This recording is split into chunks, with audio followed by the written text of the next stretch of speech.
Bonjour et bienvenue là, à tous. J'espère que vous allez bien en cette belle journée. Merci encore une fois là, de faire partie du mini Flash Frac. Flash Frac, c'est toujours quelque chose que j'ai de la misère à dire dans la vie. Dans notre invité aujourd'hui, c'est Lisa Anne. C'est ça? C'est Lisa Anne. Hein? J'ai Lisa Pierre. Lisa Pierre, il est dans ma face. En plus, je m'excuse, Lisa Pierre Bolduc. Je m'excuse, hein? J'étais là, Lisa. C'est juste Lisa, son nom. C'est correct. Mon erreur est enregistrée, fait que les gens vont pouvoir rire de moi jusqu'à la fin des temps. Donc, avant là, de vous présenter Lisa Pierre, je voulais peut-être quelques petites consignes de départ. La première des choses, les micros, ils sont coupés actuellement pour la simple et unique raison qu'on essaie de ne pas avoir trop là, de retour sonore. Plus tard, là, Lisa Pierre va probablement vous inviter à participer. Donc, vous allez pouvoir là, débloquer vos micros là, sans problème pour participer. C'est pas nous qui avons le contrôle, c'est vous, mais juste ne pas oublier de refermer votre micro par après. Les questions là, peuvent être écrites là, dans le chat directement. Nous, étant donné le sujet d'aujourd'hui, c'est toujours comme ça, mais on vous le sensibilise. Là. Si jamais vous avez des questions puis vous ne voulez pas vous identifier, il n'y a pas de problème. Là, vous pouvez les écrire directement dans le chat et c'est Audrey qui va les recevoir et puis elle va pouvoir poser des questions pour vous. Donc, il n'y aura pas de souci. Sinon, vu le nombre, là, vous allez aussi pouvoir poser directement là, vos questions. Donc, elle est prévue à la fin de la présentation, la période de questions. Donc, vous allez pouvoir poser toutes vos questions ici. On vous encourage à débloquer vos caméras si vous vous sentez à l'aise. C'est tout le temps plus agréable que de parler à des espaces gris, surtout pour la présentatrice. Et voilà, fait que la présentation, comme je vous disais, elle va être enregistrée et disponible pour tous les membres. Si jamais vous avez des problèmes techniques, vous pouvez nous écrire directement là, dans la boîte de conversation. C'est Audrey qui va pouvoir vous aider à régler tout ça. Fait que je vous présente rapidement là, Lisa Pierre, qui occupe le poste de travailleuse de rang à l'organisme d'au cœur des familles agricoles, donc l'ACFA, pour le territoire du centre du Québec. Elle est diplômée en éducation spécialisée et elle a un baccalauréat en travail social.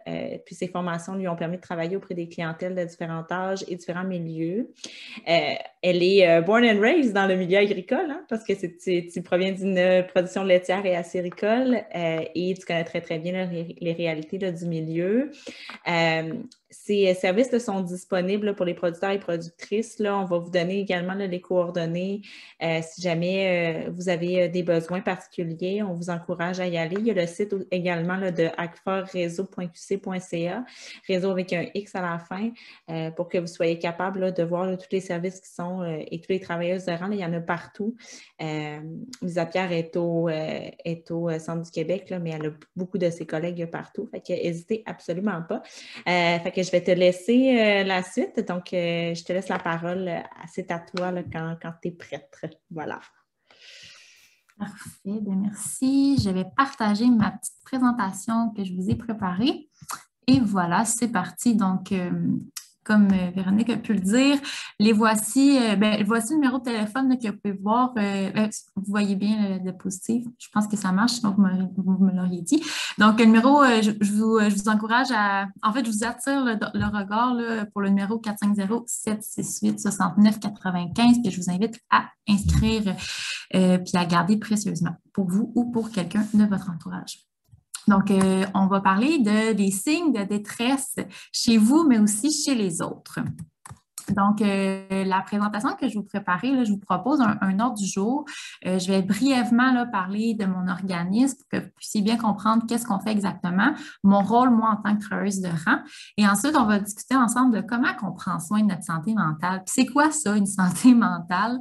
C'est quoi les signes de détresse qu'on peut reconnaître chez soi, mais aussi chez les autres?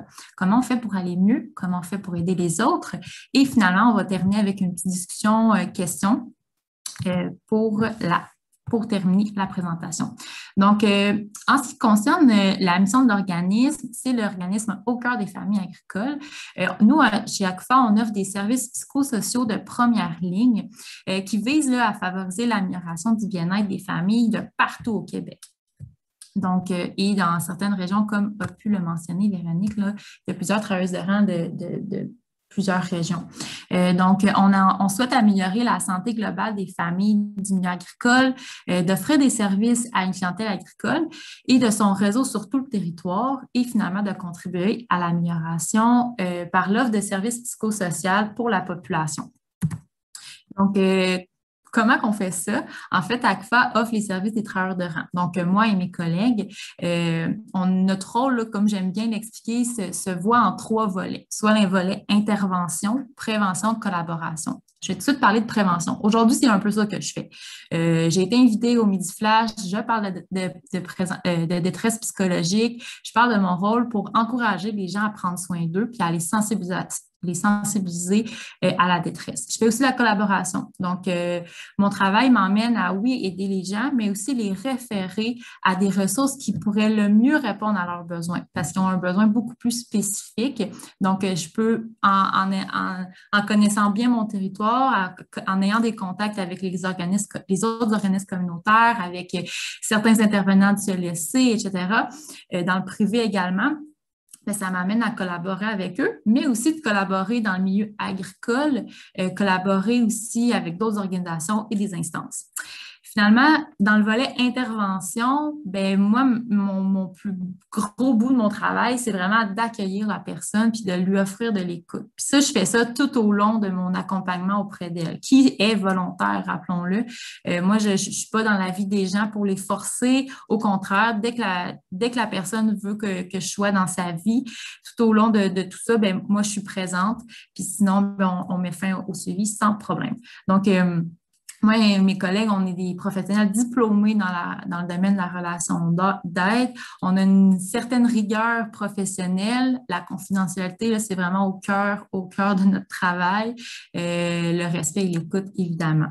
Donc, pour revenir au volet de l'intervention, ben, quand on a une personne qui nous demande de l'aide devant nous, ben, c'est ça, on lui offre de l'écoute. Ensuite, on évalue et analyse ses besoins, puis on intervient avec elle en co-construction. Puis, qu'est-ce que ça veut dire, ça, en co-construction? C'est que moi, je ne fais pas le travail à la place de la personne. Au contraire, moi, je l'accompagne, je la guide dans sa démarche pour qu'elle puisse mettre en place des choses dans sa vie qui pourraient lui permettre d'aller mieux puis de changer sa situation. Donc, comment on prend soin de sa santé mentale? C'est le petit bout où est-ce que, Véronique, vous parlez là, que j'allais vous encourager à participer. En fait, là, j'aimerais ça savoir, pour vous, c'est quoi la santé mentale? C'est qu'est-ce que ça mange en hiver? Donc, s'il y a quelqu'un qui veut prendre la parole ou sinon écrire dans le chat pour nous dire c'est quoi la santé mentale? S'il n'y a personne, j'invite quelqu'un à parler. Sinon, je vais poursuivre par manque de temps. Donc, la santé mentale, je vais vous dire comment que moi, je la vois. Oups, c'est drôle, il y a comme un trait sur ma diapositive. Mais la santé mentale, c'est un équilibre, en fait. Au même titre que la santé physique, c'est un certain équilibre au niveau de nos émotions, au niveau de nos préoccupations. C'est d'avoir un équilibre dans tout ça pour être capable de fonctionner. Moi, c'est vraiment de cette façon-là que je la vois. Puis comment qu'on prend soin de soi. Encore une fois, j'invite les gens à participer, à répondre à mes questions qui sont affichées à ma diapositive.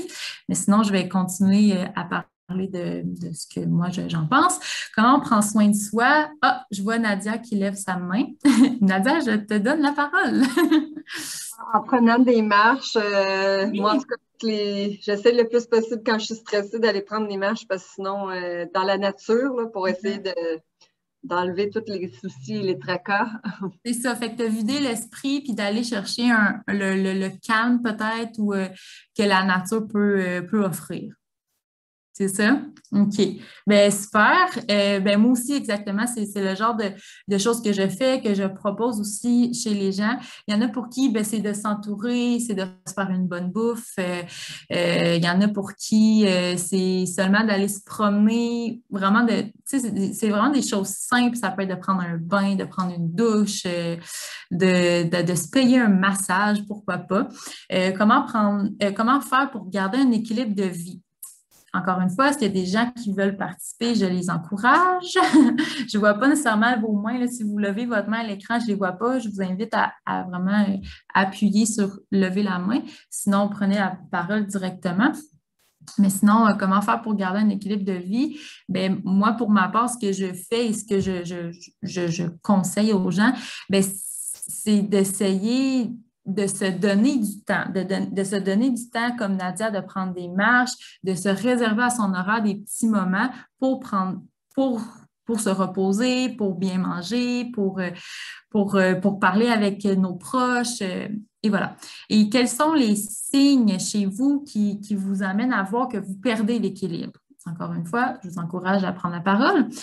Sinon, ben, pour certains, ben, c'est vraiment là, d'avoir des sautes d'humeur, de beaucoup plus être fatigué dans certaines périodes. Il y en a des fois que c'est l'apparition d'urticaire, de feux sauvages. C'est ce genre de situation. Mais sinon, là, dans la généralité, là, c'est vraiment la fatigue qui ressort, le stress, les sautes d'humeur, les pleurs aussi. Il y en a beaucoup qui chez eux, pleurent. Donc, je vais poursuivre avec la détresse psychologique. Donc, qu'est-ce que c'est? Bien, c'est une accumulation de problèmes et de difficultés. C'est un peu là, comme nous, l'humain, j'aime bien l'expliquer de cette façon-là. Quand il y a un problème, on est face à ce problème-là, puis ça va, c'est pas si long que ça qu'on a des stratégies, on surmonte la difficulté. Ça va vite parce qu'on est habitué de surmonter des difficultés, on parle à des gens autour de nous, puis ça va bien, ça finit par bien aller. Mais la détresse psychologique, ben en fait, c'est l'accumulation de ces difficultés-là, puis ça nous amène à être trop fatigués, à être trop en détresse pour arriver à surmonter ces difficultés-là. Donc, un état de déséquilibre passager dans lequel une personne peut se retrouver à la suite d'événements stressants. Donc, la personne vit tellement de stress, de fatigue, etc., qui n'est pas en mesure d'aller chercher ses stratégies habituelles pour surmonter ses difficultés et lui amène à vivre la détresse psychologique. Donc, voici quelques signes de détresse. Puis en fait, ça, c'est les signes qui nous intéressent aujourd'hui de connaître pour pouvoir les reconnaître chez soi, mais aussi chez notre entourage. Donc, un excès de colère, de changement brusque d'humeur. Donc, une personne là, qui est pour habituellement une situation simple, pour qui cette situation-là ne réagissait pas nécessairement, bien là, réagit fortement ou réagit d'une réaction totalement inattendue. Donc, de la nervosité ou de l'agitation. Donc, par exemple, ça pourrait être une personne qui est plus capable de tenir sur sa chaise. Il y a des personnes que, en temps normal, leur tempérament, là, c'est vraiment des personnes qui sont très, très, très, très actives, mais inhabituel que je parle ici, donc une nervosité, une agitation, la tristesse inconsolable ou une absence d'émotion. Ça pourrait être une situation où est-ce qu'il y a habituellement une grande joie, mais habituellement, cette personne-là pourrait réagir, mais là, à ce moment-là, elle ne réagit pas. Elle est vraiment plus dans une neutralité absolue. Donc, une perte d'intérêt pour des activités qu'on aime. Donc, ça pourrait être du jour au lendemain, bien, Nadia, elle aime beaucoup ça, prendre de marches, mais là, elle ne les fait plus, ces marches qui, avant, lui procuraient beaucoup de plaisir, puis lui permettait de se remettre sur ses deux pieds, mais là, elle ne les fait plus. De la difficulté à dormir ou une tendance à dormir beaucoup plus que d'habitude, une perte ou une prise de poids importante en peu de temps. Perte de poids, ça peut être aussi, là, ben ça résume le fait de perdre l'appétit complètement.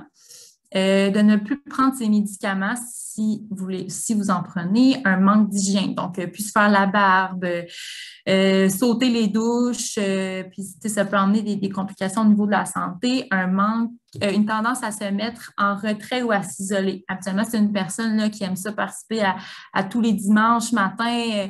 Elle rencontre sa famille là, pour un brunch qui est devenu une habitude. Bien là, il ne va plus par manque de temps, par exemple. Mais là, c'est le temps à se retirer, à s'isoler. Augmentation de la consommation de tabac, d'alcool, de drogue.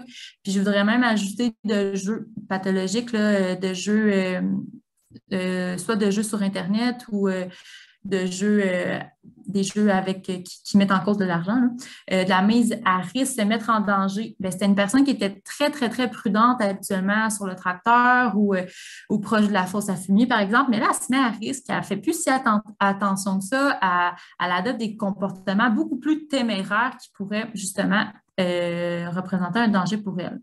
Puis parler de suicide ou même d'homicide. Donc, je ne sais pas si vous avez remarqué, là, mais dans les diapositives, je mets toujours la source. C'est des belles sources que vous pouvez aller cliquer directement sur le lien puis ensuite aller consulter. Là, je me suis inspirée de ces sources-là pour compléter ma présentation. Je vous invite à aller voir, aller consulter. Donc, quelques signes qui sont beaucoup plus précis pour les producteurs et les productrices agricoles. Bien, je vous invite à être attentif aux moments critiques. Les moments critiques-là, c'est en fait, là, on vient de parler des signes. Bien, les moments critiques, c'est vraiment des événements où est-ce que la personne pourrait être beaucoup plus vulnérable à vivre la détresse. Donc, des pertes importantes au point de vue du troupeau, que ce soit des récoltes, des revenus, bien, ça peut être par rapport à, au début de la saison, là, il y a eu beaucoup de gel. Bon, bien, ça peut avoir rendu des personnes beaucoup plus vulnérables qui vivaient déjà un stress, mais cet événement-là, rajouté au stress habituel du tralala de la vie, bien, ça a pu être la petite goutte qui a fait déborder le vase, qui les amène aujourd'hui à vivre la détresse par rapport à ça. Donc, une perte réelle ou potentielle de la ferme, ça peut être une entreprise où est-ce qu'il y a pas de relève prévue, bien, ça peut être un deuil pour certaines personnes, ça peut être au niveau une entreprise dans son développement que finalement, bien, le plan va devoir être avorté parce que ça ne fonctionnait pas comme on voulait, bien, ça peut être un événement, un moment critique qu'on doit être attentif. Les transitions, donc du propriétaire primaire au nouveau propriétaire, la nouvelle relève, ça peut être des événements qui sont critiques là, pour les deux parties. Des conflits familiaux, de couple, dans la communauté, puis aussi au niveau des associés. Se sentir fini physiquement. Puis fini, là, je veux aussi, pas nécessairement physiquement, mais au niveau aussi émotionnel, là, d'avoir plus de jus à donner, d'être complètement une fatigue là, dans tous les sens.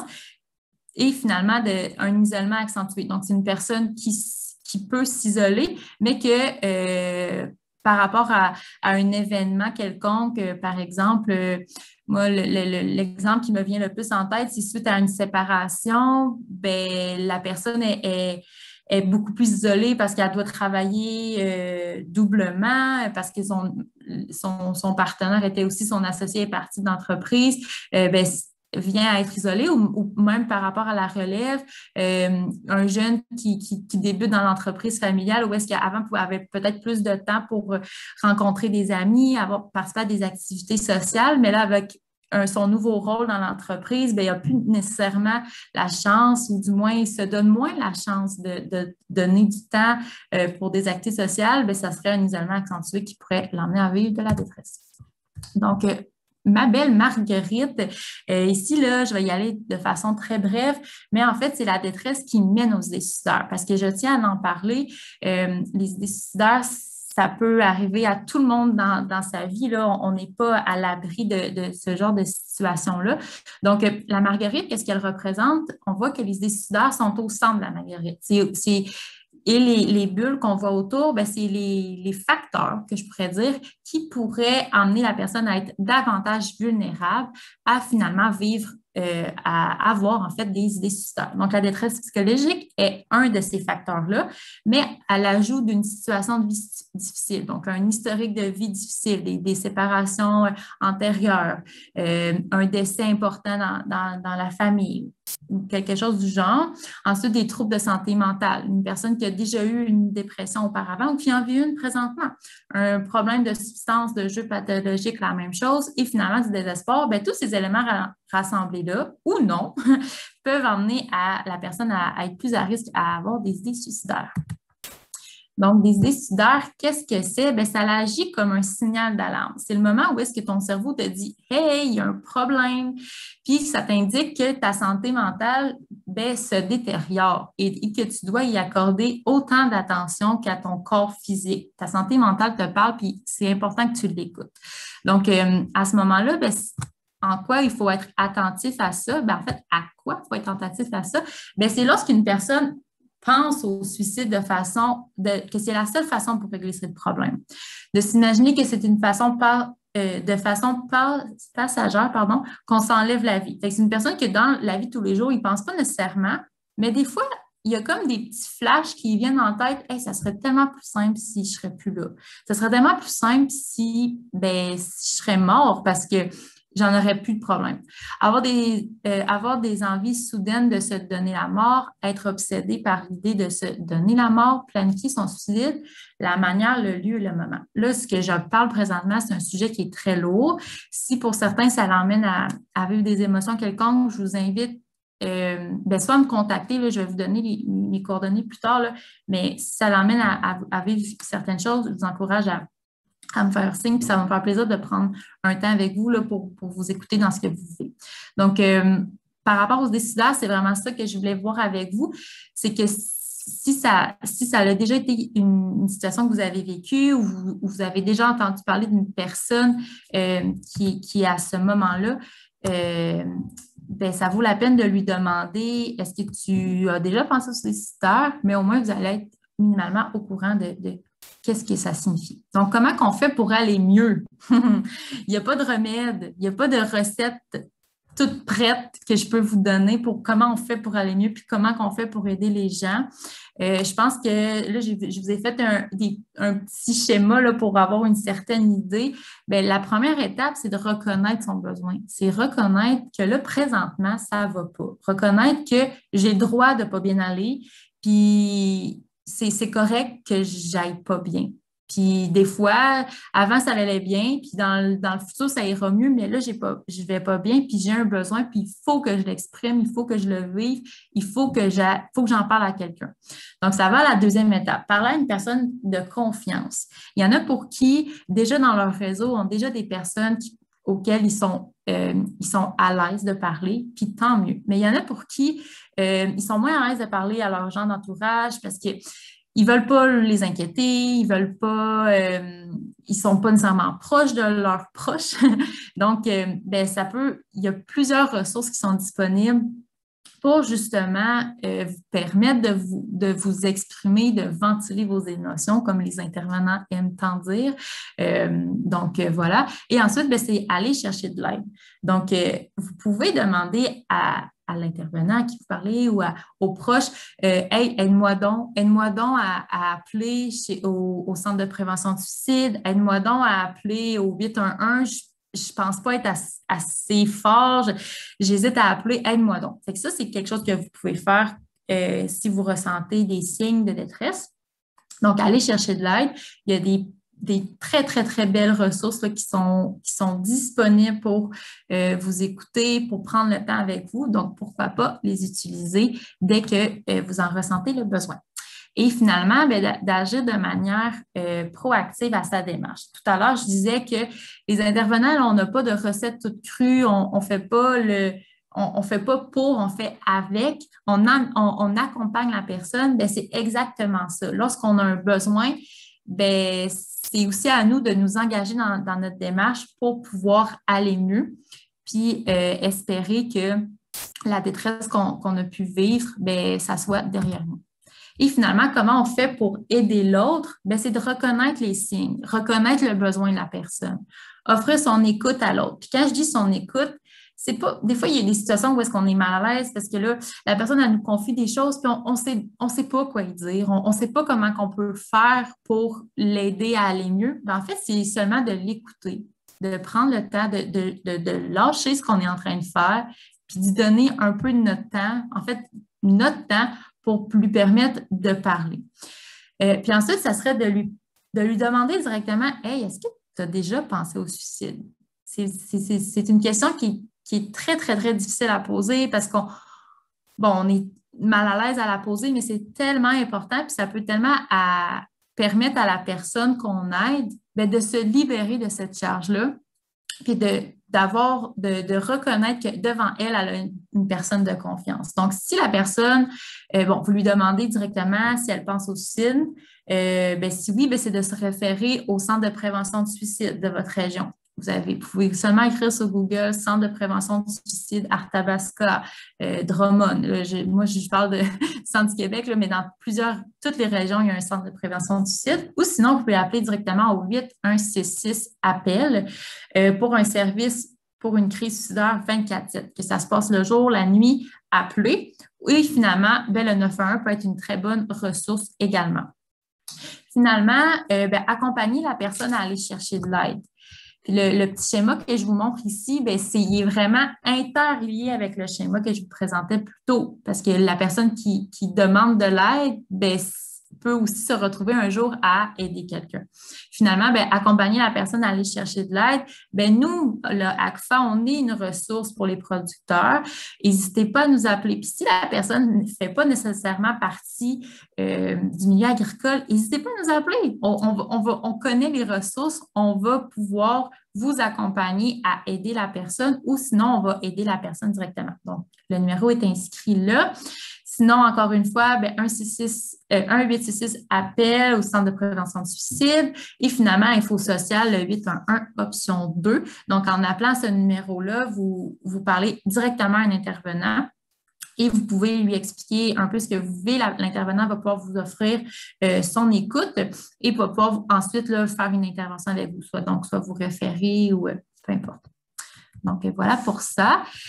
Ça résumerait un petit peu la détresse psychologique que je voulais voir avec vous. Je ne sais pas exactement comment il tend. Je tends à conclure présentement. Donc, pour la conclusion, moi, je vous ai écrit un petit peu là, des messages que j'ai déjà entendus. Des gens qui me disent hey, j'hésitais à demander de l'aide parce que je ne savais pas trop comment quelqu'un d'autre pourrait m'aider. Mais finalement, juste à te parler, ça m'a fait du bien. La personne, elle m'a dit ça à moi en tant qu'intervenante, mais elle pourrait aussi bien vous dire ça à vous en tant que proche qui l'aidait. Hey, je suis tellement soulagée de t'avoir parlé de ça, tu m'as juste écouté, tu n'as pas tenté de chercher des solutions pour moi, tu m'as juste écouté, puis ça a répondu à mon besoin. M'avoir permis de demander de l'aide, m'avoir permis de demander de l'aide avant, ça aurait changé bien des affaires. Mais ça aussi, je l'ai souvent entendu. Il y a des producteurs pour qui c'est une difficulté que ça fait longtemps qu'ils ont sur leurs épaules, qui hésitaient à en parler en se disant ça va s'arranger, la prochaine récolte, ça va aller mieux, ou le problème va se régler lui-même. En fait, non, ça ne s'est pas passé comme ça, puis bien souvent, ça ne se passe pas comme ça. Ça vaut la peine de demander de l'aide, d'en parler aux gens autour de nous. C'est ça, comme le producteur a dit, ça aurait changé bien des affaires. Ça lui aurait permis d'avoir de l'aide bien avant. Donc, c'est ça. Je vois qu'il y a des questions dans le chat. Je ne sais pas si moi, je peux y avoir accès aussi. Je ne sais pas si vous souhaitez qu'on y réponde tout de suite. S'il y a des gens qui voulaient préciser certains éléments que j'ai déjà abordés plus tôt, on pourrait le faire maintenant. C'est ça. Donc, je fais un appel à l'animatrice et à la personne, à Audrey, là, qui s'occupait des questions. Je ne sais pas si vous voulez qu'on en discute tout de suite, si on souhaitait revenir sur certains éléments. C'est comme tu veux. C'est sûr qu'il y a la question qu'Audrey nous a transmise, c'est à savoir si on est dans une région qui n'a pas d'agent ACFA, est-ce qu'on peut appeler quand même pour recevoir de l'aide? C'est quoi les ressources? Fait que tu peux peut-être un élément de précision. Exactement. Moi, je la vois aussi. Oui, n'hésitez pas à appeler parce que, comme je disais tout à l'heure, nous, chez ACFA, on connaît bien les ressources de notre territoire, puis on connaît aussi les ressources des autres territoires, là, brièvement. Mais on a certains contacts que je pourrais dire qui nous permettent d'aider les gens des autres territoires. Donc, dans cette situation-là, oui, n'hésitez pas à appeler. Puis, qu'est-ce qui va se passer? C'est que la personne qui va vous répondre va pouvoir vous référer à une autre ressource, mais c'est sûr qu'on va tenter là, du mieux d'au moins prendre le temps de vous écouter dans la situation que vous vivez, puis vous accompagner vers une ressource qui pourrait le mieux répondre à votre besoin. Par contre, c'est sûr que ACFA n'est pas partout au Québec, mais est quand même à plusieurs endroits. Je sais aussi qu'il y a des travailleurs de rang qui sont dans d'autres régions, comme dans l'Anaudière, il me semble. Il y a d'autres travailleurs de rang qui sont d'un autre organisme, donc pourquoi pas les appeler à ce moment-là. Mais sinon, n'hésitez pas, on va prendre le temps avec vous de vous écouter puis de vous référer vers les ressources de votre région. Oui. Merci. Est-ce qu'il y a des gens qui ont des précisions qu'ils veulent apporter ou est-ce qu'il y a des gens qui ont des questions particulières qu'ils aimeraient poser à Lisa Pierre? N'hésitez pas. pouvez y aller Mhm. maintenant. Puis si vous voulez, je suis allée assez vite là, par peur de manquer de temps là, sur les signes de détresse, mais je peux donner d'autres exemples aussi pour pour vous permettre de mieux comprendre. Euh, c'est à vous, là, ne vous gênez pas pour demander. On avait justement une question, une précision peut-être dans le chat au niveau justement des signes plus de détresse. Est-ce que avoir une plus grande irritabilité peut être un autre signe de détresse qu'on pourrait reconnaître chez les Ouais, gens? c'est tout à fait un bon signe. Puis c'est un petit peu ça là, dans l'exercice là, que je parlais, c'est quoi vos signes de perte d'équilibre?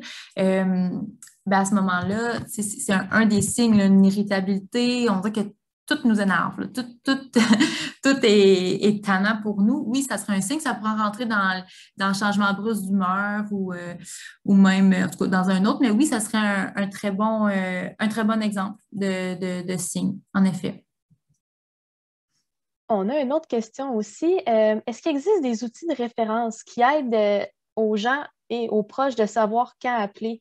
Un outil qui résume un peu ce qui est dans le PowerPoint qu'on présente en ce moment. Oui, comme je disais tout à l'heure, là, dans ma diapositive, vous voyez, il y a une source en bas, un lien signe de détresse psychologique et suicidaire. C'est un site Internet qui a été fait par je pense que c'est l'Association québécoise de prévention du suicide. En cliquant sur ce lien-là, il est vraiment, vraiment bien fait, là. Allez le voir. Je me suis inspirée de ça pour faire ma diapositive. Il y a plusieurs onglets qui expliquent c'est quoi la détresse, qui expliquent c'est quoi l'hésitation suicidaire, puis il explique un peu justement les étapes à suivre en tant que proche, mais aussi en tant que personne. Fait que si j'ai une référence à vous donner, c'est vraiment ce site Internet-là qui pourrait vous outiller. C'est parfait, j'ai été le chercher pour le mettre dans le chat. Exactement, trop efficace, Audrey. Pro de la technique. Est-ce que tu sens qu'il y a encore un stigma dans le milieu agricole à parler de santé mentale? Est-ce que ça reste difficile d'en parler? Oui, à mon avis, puis sans parler pour mes collègues, mais c'est un peu l'opinion qu'on a tous là, quand on s'en parle. Mais oui, il y a un certain stigma, la crainte de déranger, la crainte aussi d'avoir l'air moins fort, moins forte que les autres. Parce que pour certains, demander de l'aide, c'est en quelque sorte un échec. C'est en quelque sorte de démontrer qu'on n'a pas été capable de gérer ça par nous-mêmes. Puis, dans le milieu de l'agricole, corrigez-moi si j'ai tort, mais ça, c'est vraiment une impression que j'ai. On se débrouille, les producteurs se débrouillent pour plein d'affaires. Il y a quelque chose qui brille, qui brise, ils vont le réparer. Il y a plein de situations qui les amènent à s'arranger toutes seules. Et quand il y a une situation plus difficile au niveau psychosocial, au niveau de soi-même arrive, la personne est habituée à s'arranger toute seule, donc tend à s'arranger toute seule. Puis si elle n'y arrive pas, de demander de l'aide, comme je disais, ça représente un petit peu un échec en quelque sorte. Donc oui, il y a un certain stigma, mais selon les recherches les plus récentes, là, ça tend à changer. Les nouvelles générations de producteurs, productrices sont beaucoup plus sensibles à ça, sont beaucoup plus bienveillants et attentionnés envers eux et envers les autres. C'est vraiment un autre style, puis peut-être qu'ils ont plus de contexte aussi où est-ce qu'ils sont sensibilisés à ça. Puis c'est un petit peu aussi ça qu'on voit chez les autres personnes de la vie, là, de la société québécoise. Les jeunes les jeunes tendent à être plus attentionnés, beaucoup plus, ils reconnaissent beaucoup plus la détresse chez eux et chez les autres. Et qu'il y a de l'espoir. Puis je pense que, comme je disais plus tôt, avant qu'on débute la conférence, c'est en continuant d'en parler, en continuant à faire des présentations, en continuant à être intéressé à ce sujet-là, qu'on milite un petit peu, puis qu'on travaille à ce que les gens autour de nous se sentent bien, puis qu'ils puissent avoir des ressources là, autour d'eux. Merci beaucoup. Est-ce qu'il y a d'autres personnes qui ont des questions? Peut-être n'importe quoi, là. Sauf la couleur préférée de Lisa Pierre. Ça, c'est pas intéressant. Mais peut-être que je peux, parce qu'il y a des questions des fois qui me reviennent. Ben, à moins qu'il y ait une question, quelqu'un a levé la main, non? Il y a des fois des gens qui me disent ben, tu sais, je ne demanderai pas de l'aide pour ça parce que c'est pas un assez gros problème. C'est pas assez important pour que je demande de l'aide. Ben, en fait, moi, ce que je réponds à ces gens-là, c'est que, en fait, il n'y en a pas de trop gros ou trop petits problèmes. Au contraire, si le problème est assez dérangeant pour avoir certains de ces signes-là ou d'autres signes, bien, ça veut dire que vous vivez un inconfort, vous vivez quelque chose qui ne va pas, vous avez un besoin. Fait que tant mieux si vous demandez de l'aide de vos proches ou d'un intervenant pour vous aider là-dedans. Tant mieux que vous faites de la prévention. Vous vous assurez que votre santé mentale reste dans cet équilibre-là qu'on parlait plus tôt.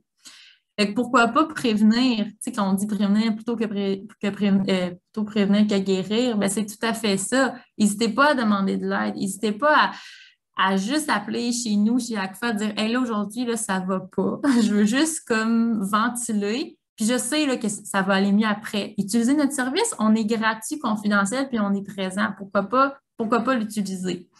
Donc, c'est ça que je voulais dire par rapport à ça, là, de vous sensibiliser au fait qu'il n'y a pas de petits ou de trop gros problèmes. Là. Dès que vous vivez un inconfort, dès que vous vivez quelque chose qui vous emmène à vivre une frustration, pourquoi pas utiliser le service, puis au mieux, on vous permettra d'adopter des nouvelles stratégies qui vous permettra de favoriser votre autonomie pour un autre problème. Encore une fois, c'est des questions que je n'ai pas. Sinon, j'ai autre chose que je peux vous sensibiliser. Si le sujet qu'on a parlé aujourd'hui vous intéresse, il y a une formation qui s'appelle Sentinelle. Peut-être qu'il y en a d'autres j'ai vu des noms là, des participants, mais peut-être qu'il y en a d'autres qui pourraient être mieux placés pour en parler. Mais il y a les centres de prévention suicide proposent une formation qui dure environ une journée, il me semble. Je n'ai pas la réponse exacte, là, mais c'est une très belle formation qui permet de former des personnes du milieu agricole pour reconnaître les signes de détresse, mais surtout pour venir en aide à une personne qui pourrait avoir des idées suicidaires.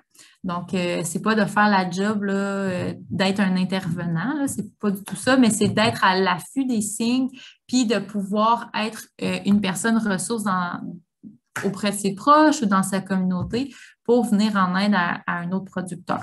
Donc, si ça vous intéresse, Audrey, si tu es à l'aise, peut-être mettre le lien peut-être écrire Formation Sentinelle là, sur Google CPS, puis probablement que tu vas pouvoir trouver le lien.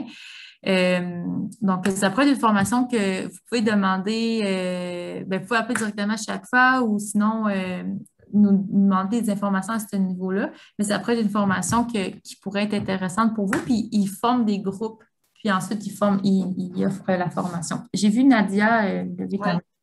Ben, je vais dire deux choses différentes.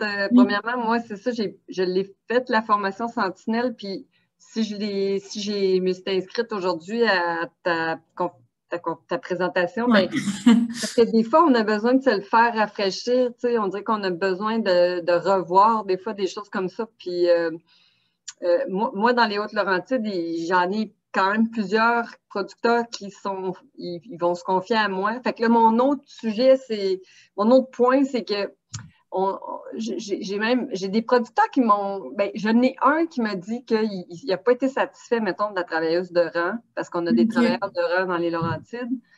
Mais ça, c'est comme c'est ça, c'est qu'est-ce qu'on répond à ça. C'est sûr que là, maintenant, je pourrais lui dire d'appeler à ACFA, juste faire un petit tour, mais là, c'est parce que si vous le renvoyez à la travailleuse de rang, on va tourner en rond. Oui. Bien, pour répondre parce qu'il y a comme deux questions là, dans ce que tu me demandes. La première question, c'est par rapport à ce producteur-là.